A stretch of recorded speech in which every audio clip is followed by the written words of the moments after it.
The waiting room of the Frontier Medical Center hummed with the usual chaos of a border station clinic. A Velcaron trader clutched 3 of his 6 arms, complaining about a loading accident. 2 Grish miners sat in the corner, their crystalline skin flickering with impatience. And in the far seat, pressed against the wall as if trying to disappear, sat former Sergeant Krell of the Vothan Imperial Marines. His green-scaled hide bore the unmistakable marks of combat. Burns crisscrossed his chest plate. One eye was swollen shut, the membrane damaged beyond his species' natural healing. His breathing came in short, painful gasps, each one forcing his mandibles to click involuntarily. The receptionist, a Hixian with kind amber eyes, had tried 3 times to get him to fill out the intake forms. Each time, Krell had simply shaken his head and pulled further into himself. Dr. Marcus Webb, the station's human veterinarian, happened to be passing through the medical center on his way to the livestock holding pens when he noticed the scene. He stopped, watching the way Krell's good eye darted to every person who entered, the way his clawed hands gripped the edge of his seat, hard enough to leave marks in the metal. Marcus had seen that look before. Not in animals, but in the mirror, years ago when he'd first returned from the Kessler campaign. He approached slowly, keeping his hands visible, his posture non-threatening. The receptionist opened her mouth to explain that this patient was for the medical doctors, not the animal specialist, but Marcus raised one finger gently, asking for silence. "Hey there," Marcus said softly, still several feet away. He didn't move closer. "Rough day?" Krell's eye fixed on him, the pupil contracting. His translator chip rendered the growl in his throat as, "Leave me alone." "I can do that," Marcus replied, his voice steady and calm. "But you're hurt. Those burns need treatment, or they'll get infected. And that eye needs attention soon, or you'll lose the vision permanently. No doctors." The words came out harsh, almost panicked. Marcus nodded slowly. "Okay, no doctors. But can I ask why?" Krell's mandibles clicked rapidly, a sign of distress in his species. "They don't understand. They never understand. They see soldier, think strong, think no fear. They use hard lights, bright scanners, cold instruments. They ask questions, want to know everything. Want to document, report, file." His good eye seemed to lose focus.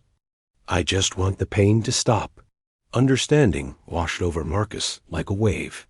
He'd read about Vothan combat doctrine during his military service. Their soldiers were trained through sensory overload, conditioned to associate medical procedures with interrogation. It made them fierce in battle and absolutely useless at seeking help afterward. "What if I told you I'm not that kind of doctor?" Marcus said quietly, "You're human. All humans are those doctors. Actually, I'm a vet. I work with animals. Livestock mostly, but I've treated plenty of station pets. Creatures that can't tell me what's wrong, that sometimes bite when they're scared, that need someone who knows how to help without making things worse." He paused. "Sound familiar?" For the first time, something shifted in Krell's expression. His remaining eyes studied Marcus more carefully. Marcus gestured to the hallway, leading away from the main medical center. "My clinic is quieter. Dimmer lights. No scanners unless absolutely necessary. No forms, no reports, no documentation that goes anywhere official. Just treatment." He met Krell's gaze steadily. "And if you need to growl, or click, or even take a swing at me, I've dealt with worse. Had a Terran bull nearly crush my ribs last month. You'd have to work pretty hard to top that." The waiting room had gone quiet, everyone watching the exchange.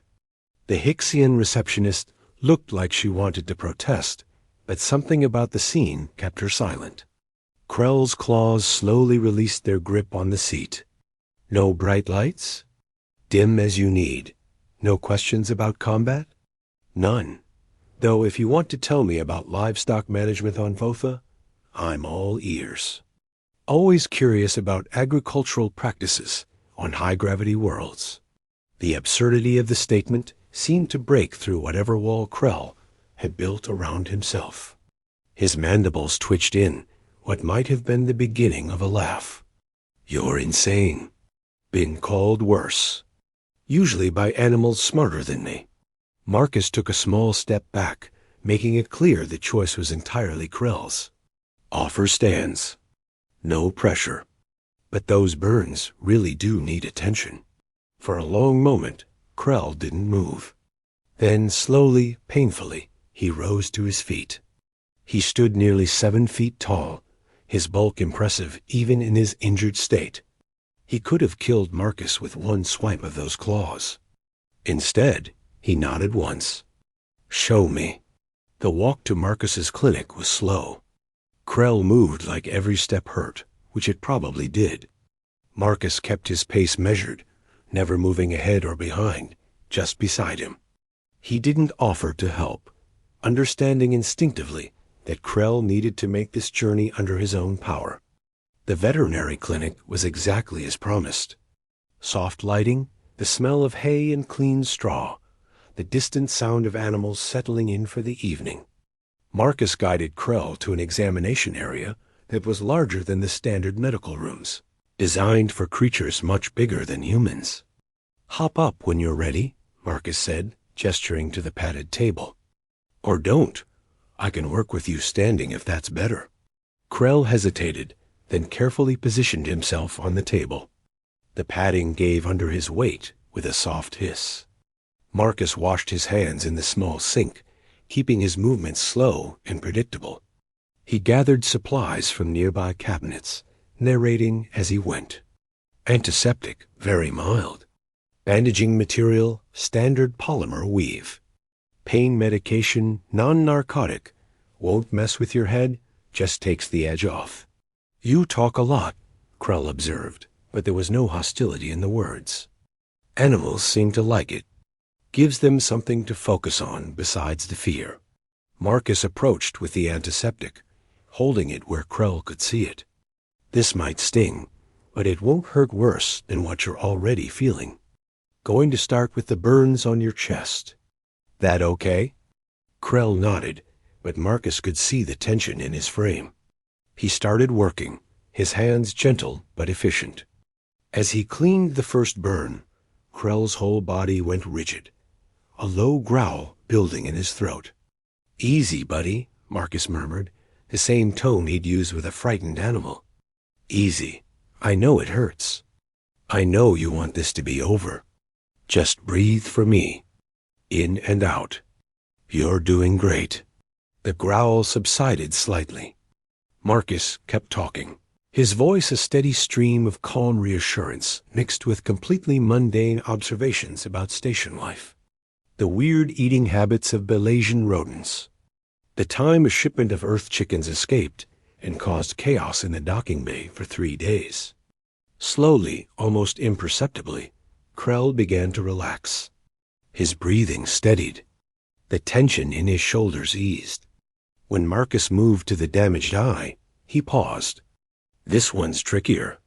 I need to get close to your face, and I'll need to touch near the injury. I'll go slow, and if it's too much, you tell me to stop. Deal? Deal? Krell rasped. Marcus worked with the patience of someone who'd spent years earning the trust of creatures that couldn't understand he was trying to help.